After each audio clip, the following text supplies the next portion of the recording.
गुढी उभारू नका. ब्राह्मणांनी शंभूराजांची हत्या केल्यानंतर सर्वांना गुढी उभारायला लावली.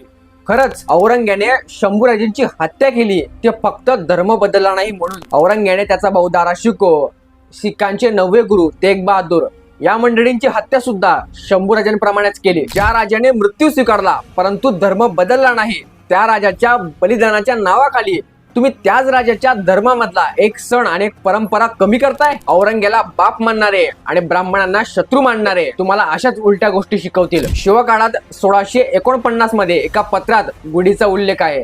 त्यानंतर ज्ञानेश्वर महाराजांनी 13व्या शतकात ज्ञानेश्वरीमध्ये गुढीचा उल्लेख केला.